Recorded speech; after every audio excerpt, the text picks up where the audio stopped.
Commander Alan Wright stood at the viewport of the survey vessel Harbinger, watching the stars.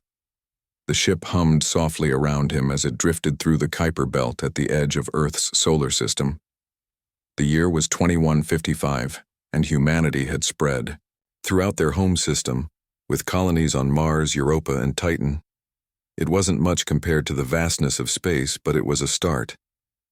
"Commander, you might want to see this," called Lieutenant Susan Bell from her station. Her fingers moved across the glowing display as she analyzed unusual energy readings. Alan moved to her side, his brow furrowing as he studied the data. "That's not one of ours." "No, sir, the signature doesn't match any Earthships. It's something else." For a moment, the bridge fell silent. Everyone understood what this meant. After all the years of searching, listening, and hoping, humanity was about to have its first contact with alien life. "Battle stations," Alan ordered calmly. "Not because I expect trouble, but because I don't know what to expect." The Harbinger wasn't a warship. It was a survey vessel with minimal weapons, designed to map resources in the outer solar system and protect mining operations from pirates. But even a survey ship had defenses, and Alan wasn't taking chances. "Sir!" "The object is changing course. It's heading directly for us." Alan took his captain's chair. "Maintain position, let's see what they want." The alien vessel appeared on their view screen, sleek and predatory compared to the boxy human ships. It was 3 times the size of the Harbinger, with a smooth, dark hull that seemed to swallow light rather than reflect it. "They're scanning us, sir," reported Officer Pete Collins, the sensor specialist. "Very thorough scans." Before Alan could respond, the communication system crackled to life. The voice that came through spoke perfect English, though with a strange, metallic quality that suggested computer translation. "Human vessel, this is Scout Commander Krav of the Taurian hegemony. Your species has been identified as a primitive technological civilization. Prepare to receive boarding party for preliminary assessment." Alan exchanged glances with his crew. None of them liked the word primitive or the commanding tone. "This is Commander Alan Wright of Earth Vessel Harbinger. We welcome peaceful contact with the Taurian hegemony, but we do not consent to boarding. I suggest we arrange a formal meeting with our respective governments." There was a pause before the alien responded. "Your consent is not required. The hegemony claims this star system by right of superior civilization. Resistance will be noted in your assessment report." The alien ship extended docking arms. "Susan, get us out of here," Alan ordered. "Maximum speed back to Earth. Pete, send everything we've recorded to Space Defense Headquarters. Make sure they know we've got company." The Harbinger's engines roared to life, pulling away from the alien vessel. For a moment it seemed they might escape. Then a beam of green light shot from the alien ship, striking the Harbinger's engine section. "They've knocked out our main drive," Susan reported as the ship shuddered around them. Alan gripped his chair. "Secondary systems?" "Still online. We can still move, but not fast enough to outrun them." Alan nodded grimly. "Then we fight. All weapons online. Target their boarding mechanisms." The Harbinger wasn't designed for combat against advanced alien ships, but Alan wouldn't surrender his crew without resistance. The ship's point defense cannons fired, striking the extended docking arms of the alien vessel. The arms retracted quickly. "Damaged." "Sir, they're powering up weapons," Pete warned. "Evasive. Action and keep transmitting to Earth." What followed was a brief, one-sided battle. The Harbinger dodged the first volley from the alien ship, but the second caught them along the port side. Systems failed across the ship as the alien weapons proved far more powerful than anything humanity had developed. "Commander," Susan called. "Out," her voice steady despite the chaos. "The transmission got through. Earth knows we're under attack." Alan nodded. At least they'd accomplished that much. "Prepare the emergency beacon. If they take us, Earth needs to know everything about them." The alien voice returned over the comm system. "Your resistance is noted. The hegemony appreciates testing the resolve of new species. It helps determine your place in our empire." Another blast hit the Harbinger and the lights flickered. They were crippled now, unable to fight or flee. "Launch the beacon," Alan ordered. A small, nondescript probe shot away from the Harbinger, accelerating quickly toward the inner solar system. The alien ship either didn't notice or didn't care about the tiny object. Soon after, the Taurian vessel locked onto the Harbinger with gravity beams, pulling the human ship into its massive docking bay. "Prepare for boarding," Alan told his crew. "Remember your training. Don't resist physically. They clearly outmatch us in technology. Our job now is to learn everything we can about them." When the Taurians boarded, they were nothing like humans expected aliens to be. Standing nearly 7 feet tall, they resembled upright lizards with 4 arms and scaled skin in various shades of blue and green. Their eyes were large and black, set in triangular faces dominated by small, sharp-toothed mouths. The boarding party wore armor that seemed to flow around them like liquid metal. Their weapons were compact but clearly advanced, humming with energy even at rest. "You will be taken for evaluation," said one of the Taurians, its mouth movements not matching the translated words. "Your ship will be studied. The hegemony welcomes all species to proper servitude." Alan and his crew were escorted off their own ship by the alien soldiers. As they marched through the alien vessel, Alan took careful note of everything: the layout, the technology, the number of crew members. He could see all information that might help Earth if he ever got the chance to report it. Meanwhile, the emergency beacon raced toward Earth, carrying data about the encounter and a simple message: "First contact made. Hostile intent confirmed. Prepare." In Washington, Director of Space Defense Olivia Bennett was working late when the alert came through. She stared at the data from the Harbinger's beacon, her face growing pale. "Get me the president," she told her assistant. Now, President Frank Carter was awakened at 3:17 a.m. with news that would change human history forever. By sunrise, he had convened an emergency meeting of Earth's United Defense Council. "Ladies and gentlemen," he said gravely to the assembled military leaders, "we are not alone in the universe, and our new neighbors are not friendly. We have 2 weeks at most before they reach Earth." General Gregory Holt of the United States leaned forward. "What are our options?" "We fight," said Admiral Kate Russell of the European Federation. "We've been preparing for this possibility for decades." President Carter nodded. "Then let's make sure these Taurians learn that humans don't surrender easily." As the Council began planning Earth's defense, a small Taurian fleet was already assembling at the edge of the solar system. Fleet Admiral Zorax, Supreme Commander of the Hegemony's expansion force, reviewed the data from the scout ship with amusement. "Such primitive vessels," he commented to his officers. "This will be a simple annexation. 20 ships should be more than sufficient." His second-in-command bowed respectfully. "The diplomatic fleet stands ready, Admiral." Zorax's mouth formed what passed for a Taurian smile. "Good. Let us bring these humans into the light of civilization." Little did he know that humanity's apparent technological simplicity hid secrets that would soon shock the entire hegemony. 2 weeks after the capture of the Harbinger, the Taurian diplomatic fleet entered the solar system. 20 sleek warships slipped past Pluto, their engines barely registering on conventional sensors. Fleet Admiral Zorax stood on the bridge of his flagship, the Dominion, watching the holographic display of the human solar system. "Primitive defenses," he noted with satisfaction. "They have a few orbital platforms around their homeworld, but nothing that can challenge our fleet." His second-in-command, Sub-Admiral Krell, nodded in agreement. "The scout ship reports their technology is at least 2 centuries behind ours. They have barely established colonies on nearby planets." What the Taurians didn't know was that humanity had been busy in the 2 weeks since Commander Wright's encounter. Director Olivia Bennett had activated Operation Scattered Shield, a defensive plan created years ago for exactly this scenario. Near Neptune, hidden bases on the moon's Triton, and Proteus housed Earth's first line of defense. These bases appeared to be ordinary mining facilities on scans, but contained advanced weapons and stealth fighters. Captain Ryan Mitchell stood in the control room of Triton Base, watching as the alien fleet approached. "They're right on schedule," he told his officers. "Everyone to battle stations. Remember the plan. Hit hard, hit fast, and retreat before they can coordinate a response.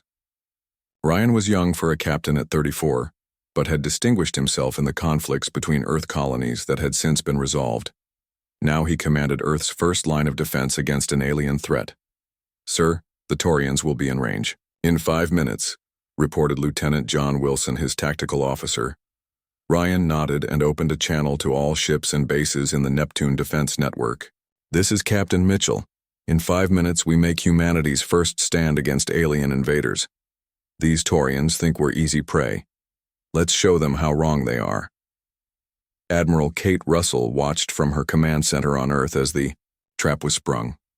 On her screen she could see the Taurian fleet approaching Neptune, completely unaware of what awaited them. "Begin Operation Scattered Shield," she ordered. Around Neptune, hidden bases powered up weapon systems, disguised defense, platforms activated targeting systems, and from the dark side of Triton, Captain Mitchell's ship, the Valiant, led a squadron of 12 Earth vessels on an intercept course. The Taurian sensors detected the human ships too late. By the time alarms sounded on the Dominion's bridge, the first Earth missiles were already striking their targets. "We're under attack," shouted a Taurian officer. "Human vessels emerging from Neptune's moon." Fleet Admiral Zorax stood in shock as the tactical display showed Earth ships appearing from what should have been empty space. Impossible. The scout reported no military presence in this region. The Earth ships weren't large, but they were fast and surprisingly powerful.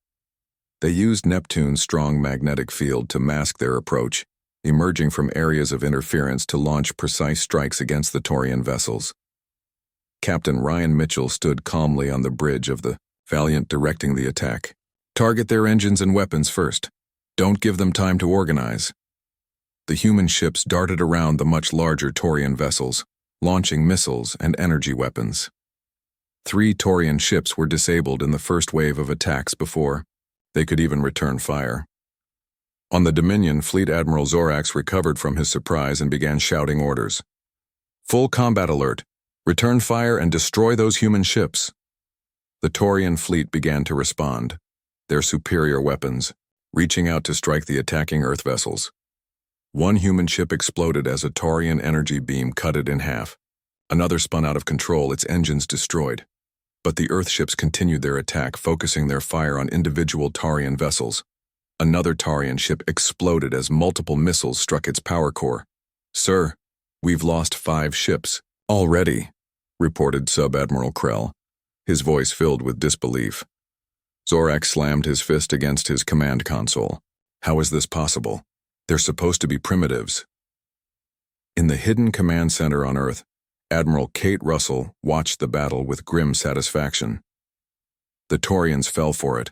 They expected helpless prey and found wolves instead. Director Bennett stood beside her, studying the tactical displays. "Captain Mitchell is performing admirably, but he can't hold for long against their superior firepower." "He doesn't need to," Russell replied. "He just needs to hurt them enough to make them cautious.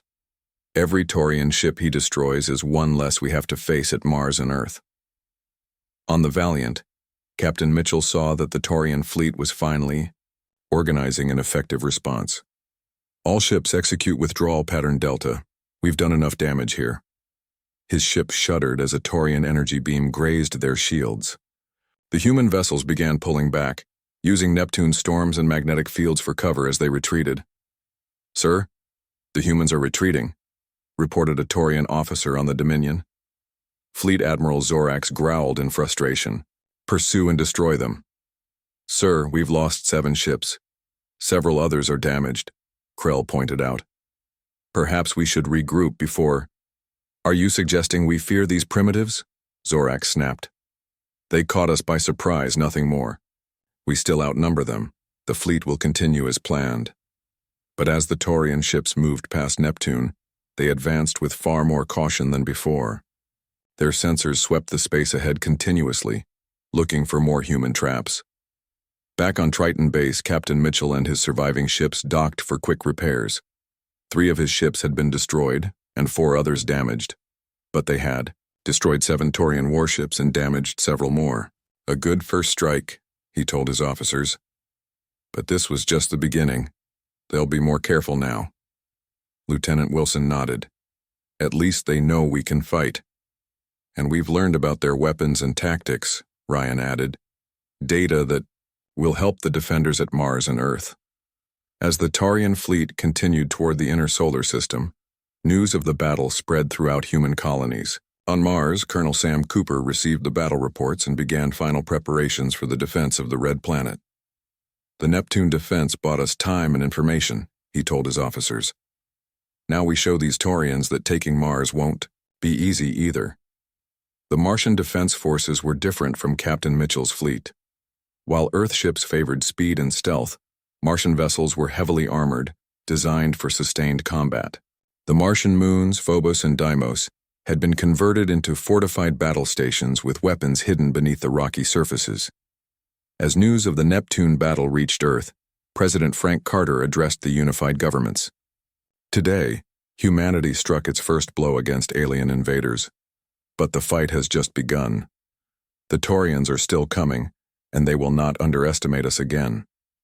In cities across Earth, people prepared for possible invasion. Some fled to underground shelters, while others volunteered for emergency defense forces. The news broadcast showed the first images of the Taurians, captured by the Harbinger before its capture. Humanity now had a face to put to their enemy. Fleet Admiral Zorak studied the deployment of human forces near Mars with growing concern. The easy conquest he had promised his superiors was proving far more difficult than anticipated. These humans fought with unexpected skill and determination. Sub-Admiral, prepare a message to Hegemony Command, he ordered Krell. Request reinforcements for the subjugation of Earth. Krell looked surprised. Sir, do you really think we need reinforcements to defeat these humans? Zorak stared at the display showing Mars growing larger as they approached. I think we should be prepared for more surprises. These humans have teeth, and I intend to make sure the hegemony prevails, whatever the cost. The battle for Mars was about to begin, and neither side was prepared for what would come next.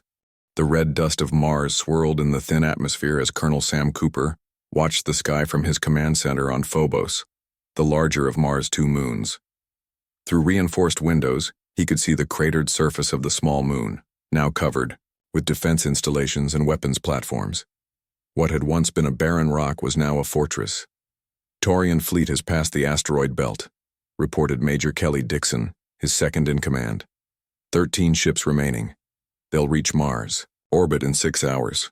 Sam nodded, his weathered face showing no emotion. At 52, he had spent most of his career protecting Mars colonies from pirates and separatists.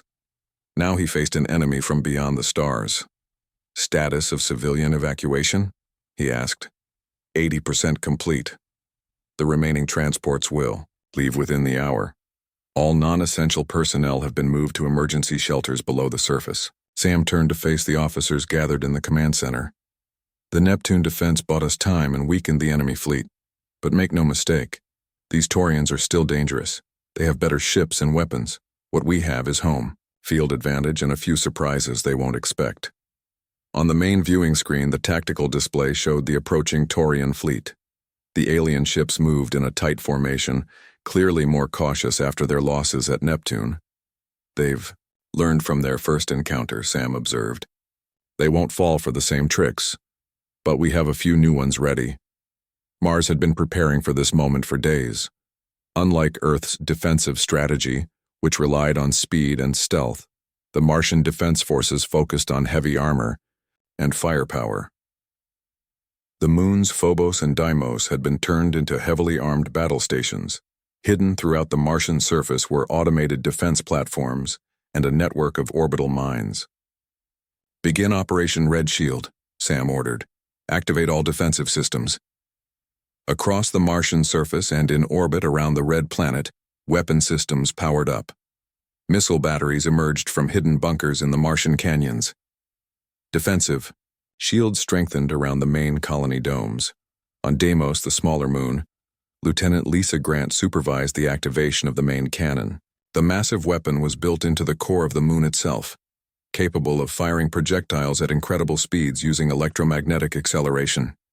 Main cannon charged and ready. she reported to Colonel Cooper. Targeting systems online. The Taurian fleet approached Mars with caution. After the ambush at Neptune, Fleet Admiral Zorax was taking no chances. His ship, the Dominion, led the fleet, its sensors scanning for any signs of human defenses. "The fourth planet is heavily defended," reported his tactical officer. "We detect weapons emplacements on both moons and in orbit." Zorax studied the display showing the human defenses. "They've had time to prepare, but it won't save them. Begin the attack sequence." The Taurian ships spread out, targeting the orbital defenses first. Energy beams lanced out, destroying several of the human defense satellites. But as they approached, closer to Mars, they triggered the first layer of traps. Orbital mines hidden by stealth technology exploded among the Taurian ships. The explosions weren't powerful enough to destroy the alien vessels, but they disrupted shields and caused confusion. In that moment of chaos, Sam Cooper gave the order. "Fire the main cannon." On Deimos, Lieutenant Grant pressed the firing control. The entire moon shuddered as the electromagnetic cannon fired a massive metal projectile at near relativistic speed. The projectile struck a Taurian cruiser before its sensors could even detect the threat. The ship shattered, breaking apart in a spectacular explosion. "Direct hit," Grant reported, her voice steady despite the excitement of the moment. "Taurian cruiser destroyed." The battle for Mars had begun in earnest. The Taurian ships returned fire, their energy weapons targeting the human defenses. A beam struck one of the defense platforms on Phobos, causing an explosion that shook the command center. "Maintain fire discipline," Sam ordered, as warning lights flashed around him.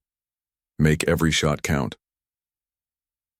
From the Valles Marineris, the massive canyon system that scarred the Martian surface, hidden railgun batteries opened fire.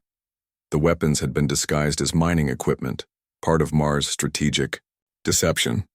Now they revealed their true purpose, firing hypervelocity projectiles at the Taurian ships. 3 more Taurian vessels were damaged by the surprise attack, but the aliens were quick to adapt. They shifted their formation, using their superior maneuverability to avoid the fixed weapon emplacements. "They're targeting the canyon batteries," reported Major Dixon as the tactical display showed Taurian ships concentrating fire on the Martian surface. Sam watched as, one by one, the railgun batteries were destroyed by precise Taurian fire. "Shift to secondary defenses, activate the drone swarms." From hidden hangars across Mars, thousands of small combat drones launched into the sky. Each was barely larger than a human hand, but carried a small explosive charge.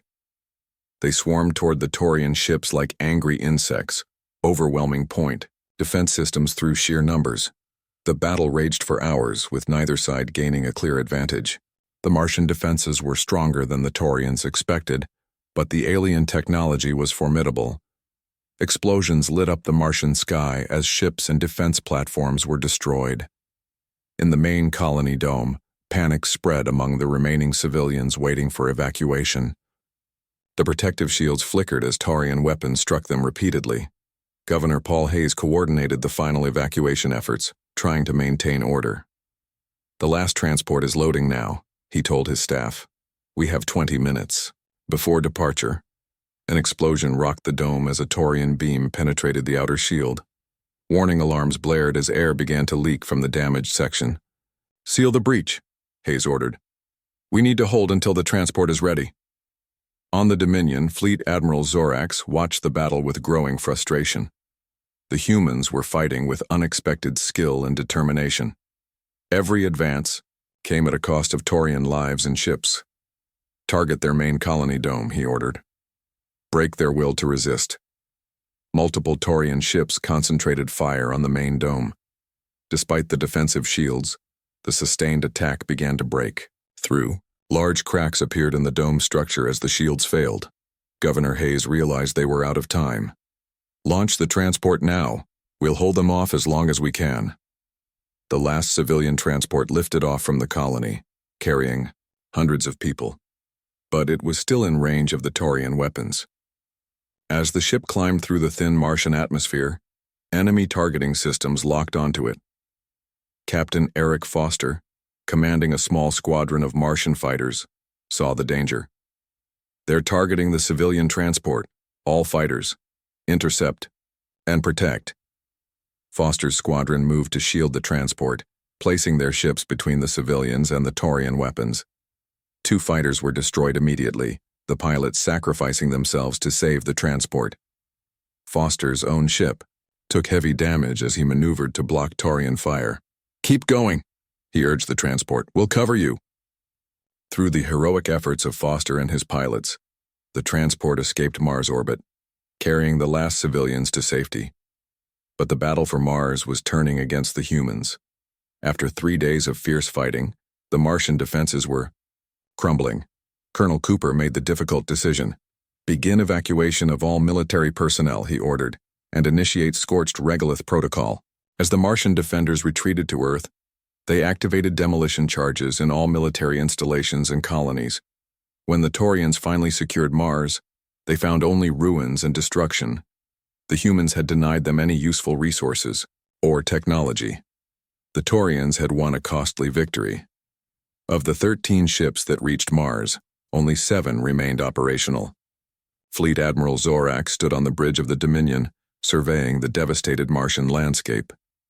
"These humans are far more dangerous than we anticipated," he told Sub-Admiral Krell.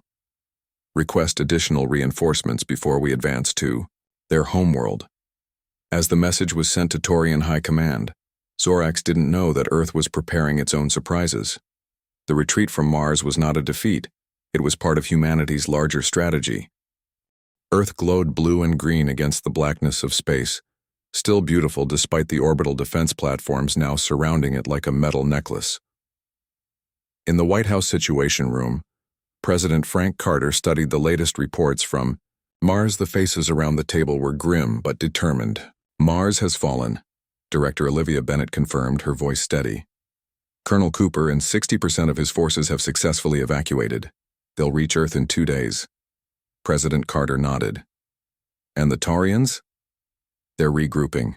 According to our intelligence, Fleet Admiral Zorax has requested reinforcements. They've lost more than half their original invasion force." General Gregory Holt, commander of Earth's combined military forces, pointed to the tactical display. "The Taurian reinforcements have arrived, 15 additional warships. They'll likely begin their advance to Earth within 48 hours. President Carter looked around the table at Earth's Defense Council. "This is the moment we've been preparing for." Neptune slowed them down. Mars hurt them badly. Now we show them what Earth can do. For decades, Earth had maintained the appearance of having limited space defenses. The orbital platforms visible to outside observers were officially designated as communications satellites and scientific research stations. But beneath the surface of this facade lay Earth's true defensive capabilities. "Activate the orbital defense grid," President Carter ordered. Around the world, military commanders received the authorization codes.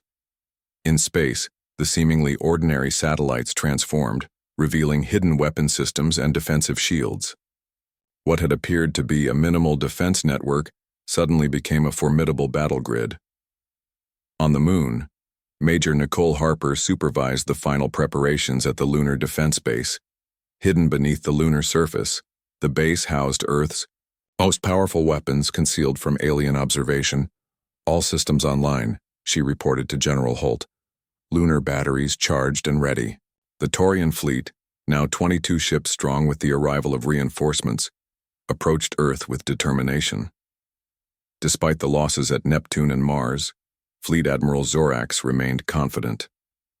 After all, this was just a single planet of primitives fighting against the might of an empire that spanned hundreds of worlds. From the bridge of the Dominion, Zorax broadcast his message to Earth. "Attention, people of Earth. This is Fleet Admiral Zorax of the Taurian hegemony. Your pointless resistance has caused needless destruction. Surrender now and accept your place in our empire, or face planetary bombardment." In the White House, President Carter listened to the ultimatum, then turned to his communications officer. "Send our response." On screens across Earth and on all Taurian ships, President Carter's face appeared. "This is President Frank Carter of the United Earth Government. Humanity does not surrender to threats. We have prepared for this day. If you want our world, you'll have to fight for every inch of it." As the transmission ended, Carter gave the Order. General Holt, you have authorization to defend Earth by any means necessary. General Holt nodded grimly. Yes, sir. All defense systems, commence firing. The orbital defense grid came to life, revealing its true power. What the Taurians had believed to be minimal defenses suddenly unleashed a barrage of energy beams and missiles. The first volley caught the alien ships by surprise, damaging two before they could raise their shields. We're under attack, shouted a Taurian officer on the Dominion's bridge. The humans have concealed weapons throughout their orbit. Zorax recovered quickly from his surprise. Return fire. Target their defense platforms. The battle for Earth began in earnest, with energy, beams crisscrossing the blackness of space. Taurian ships maneuvered to attack the orbital defenses, but the grid was more resilient than expected. Each platform had powerful shields and self-repair systems. From the lunar base, Major Harper initiated her part of Earth's defense plan. Lunar batteries firing now. Massive cannons hidden in lunar craters fired projectiles at incredible speeds. The shots struck the right flank of the Taurian formation, destroying one ship and severely damaging two others. Where is that fire coming from? Demanded Zorax as his tactical display showed the new threat. Their moon, Admiral, replied Sub-Admiral Krell. They have weapons concealed on its surface. The battle intensified as both sides committed fully to the fight. Taurian ships destroyed several orbital platforms, creating gaps in Earth's defense grid. But human defenses continued to inflict damage on the alien fleet. From underwater bases, on Earth a surprise weapon was revealed. Massive submarines designed specifically for this purpose launched orbital missiles. These weapons, unknown even to most of Earth's population, rose from the oceans and streaked toward the Taurian ships. New weapons detected, warned a Taurian sensor operator. Launching from the planet's oceans. The submarine-launched missiles struck 3 Taurian ships before their point defenses could react. One ship exploded immediately, while the others suffered critical damage. On Earth, General Holt watched the battle from his command center beneath the Rocky Mountains. Deploy the Space Marines, he ordered. Captain Andy Miller led his squad of Space Marines toward a damaged Taurian frigate. Their small, stealthy craft approached undetected as the larger ship struggled to maintain power after being hit by Earth's defenses. Remember the plan, Andy told his team. We need to capture their ship intact. The intelligence we gain could be crucial. The Marines boarded through a damaged section of the Taurian hull. Inside, they faced alien crew members, engaged in desperate, hand-to-hand combat in the narrow corridors. Despite the Taurians' physical strength, the human Marines prevailed through superior tactics and determination. Andy fought his way to the bridge, where he secured the ship's command center and computer. Systems. Command, this is Captain Miller. We've secured the Taurian vessel. Beginning data extraction now. The Space Marines' mission was a crucial success. The captured Taurian ship provided valuable information about enemy systems and tactics that would help the human defenders. Despite these successes, the battle began to turn as Zorax committed his reserve forces. 5 fresh Taurian warships held back from the initial engagement now joined the fight, targeting weakened sections of Earth's defenses. They're breaking through Sector 7, reported an officer to General Holt. The orbital grid can't hold much longer. President Carter, watching from the Situation Room, asked the question everyone dreaded. What about ground defenses, if they reach Earth's surface? We'll fight street by street if necessary, General Holt replied grimly. Every nation has prepared its forces. But as the situation grew desperate, an unexpected transmission reached both human and Taurian commanders. The message came on all frequencies, in both human and Taurian languages. Attention all vessels. In Earth orbit. This is Admiral Patricia Grant of the Outer Colonies Defense Force. Stand by for our arrival. General Holt looked confused. Outer Colonies, what is this? Before anyone could respond, sensors detected massive energy signatures beyond Pluto's orbit. Space seemed to ripple and tear as a fleet of ships, unlike any seen before, emerged from what appeared to be artificial wormholes. Over 200 warships, larger and more advanced than anything Earth had previously fielded, appeared at the edge of the solar system. They moved with incredible speed toward Earth, their formation precise and threatening. On the Dominion, Fleet Admiral Zorax stared at his tactical display in disbelief. Where did these ships come from? The humans have no colonies beyond their solar system. As the mysterious fleet approached, they broadcast again. Taurian vessels, you have entered protected human space without authorization. You are ordered to cease hostilities immediately or be destroyed. The new human ships were closing fast, their weapons already targeting the Taurian fleet. The battle for Earth was about to take an unexpected turn that would shock the entire Taurian hegemony.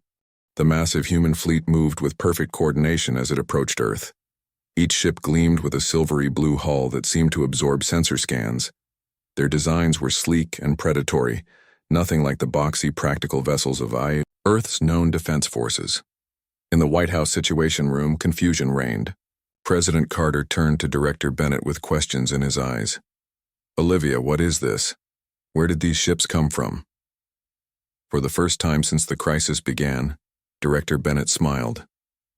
It's time you learned about Operation Distant Shield, Mr. President.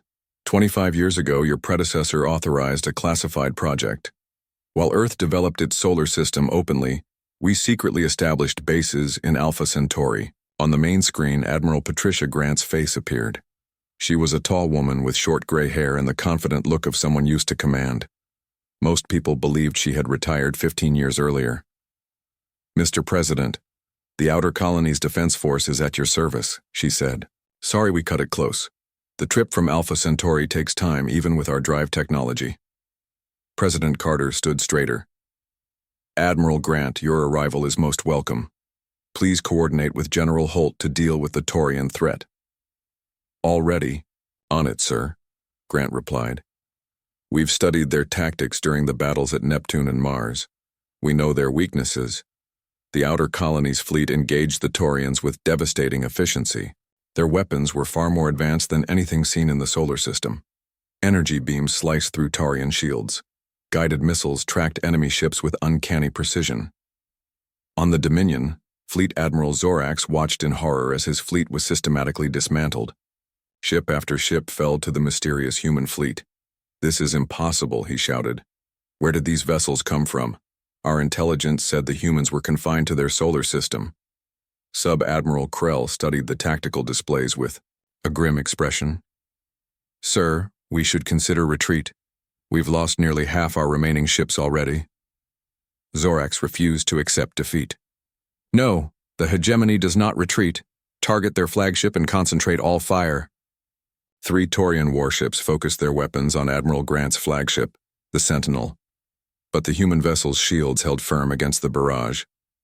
The Sentinel returned fire, its main cannon sending a pulse of energy that crippled one of the attacking Taurian ships. Throughout Earth orbit, the battle quickly turned into a rout. The Taurian ships, already weakened from the previous fights, could not match the advanced technology and superior numbers of the Outer Colonies fleet. A small force of human marines, led by Lieutenant Daniel White, boarded the Dominion after its engines were disabled. Unlike the previous boarding action by Captain Miller, this team carried advanced weapons and powered armor that made them more than a match for the Taurian defenders. Daniel and his squad fought their way to the bridge, where they found Fleet Admiral Zorax still shouting orders even as his fleet was destroyed around him. Fleet Admiral Zorax, Daniel announced, his weapon trained on the alien commander. Your ship is taken. Your fleet is destroyed. You will come with us. For a moment, it seemed Zorax might resist. Then, seeing the hopelessness of his situation, he surrendered. I am your prisoner, he said bitterly. Within hours, the battle was over. The remaining Taurian ships had either been destroyed or captured. For the first time since the conflict began, Earth's skies were peaceful again. In a secure conference room on the Sentinel, Admiral Grant met with President Carter, Director Bennett, and the captured Fleet Admiral Zorax. The Taurian commander still maintained his dignity despite his defeat. You deceived us, Zorax accused, looking at the human leaders. You hid your true capabilities. Admiral Grant smiled thinly. We didn't deceive you. You deceived yourselves. You assumed we were confined to our solar system because that's all you bothered to see. How long? Zorax demanded. How long have you had colonies beyond your star? Director Bennett answered. We established our first outpost in Alpha Centauri 23 years ago. We now have bases in 4 nearby star systems, all carefully hidden from observers like your scout ships. Zorak slumped in his chair as the implications became clear. His easy conquest had turned into a diplomatic and military disaster for the hegemony. Let me show you something, Admiral Grant said, activating a holographic display. It showed a map of nearby star systems with human colonies highlighted. What you faced in the solar system was our home guard and training fleet.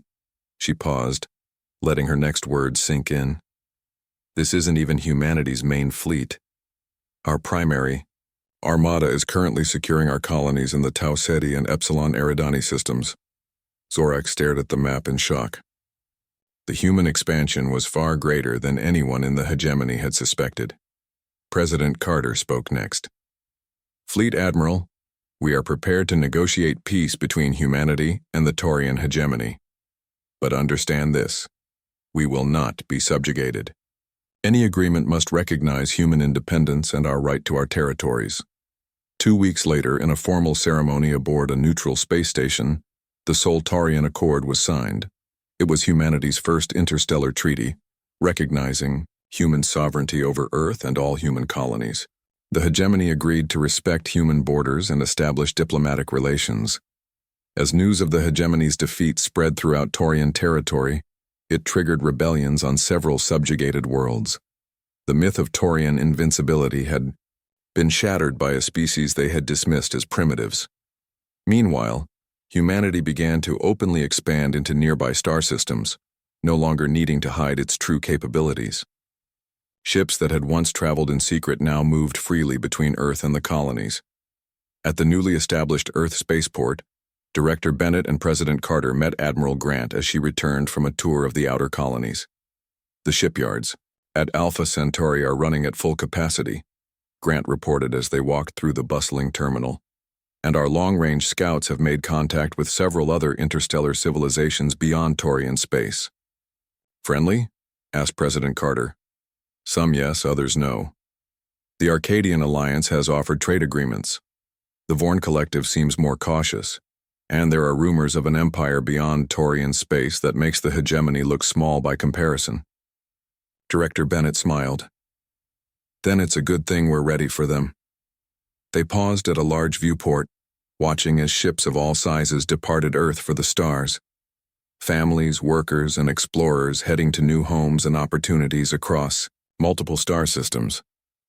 25 years ago, we created Operation Distant Shield because we feared what might be waiting for us among the stars, Bennett said quietly. We prepared in secret, built in secret, expanded in secret. And now? Asked President Carter. Admiral Grant gazed at the stars visible through the viewport. Now we take our place in the galaxy openly. The Taurians were just the beginning of humanity's journey. A group of children pressed their faces against the viewport, pointing excitedly at the departing ships. One day they would grow up in a universe where humans traveled freely between stars, where Earth was just one world among many that humanity called home. The Taurian encounter had tested humanity's resolve and preparedness, but it was merely the first chapter in Earth's cosmic story. Whatever waited beyond the stars, humanity would face it united, prepared, and unafraid.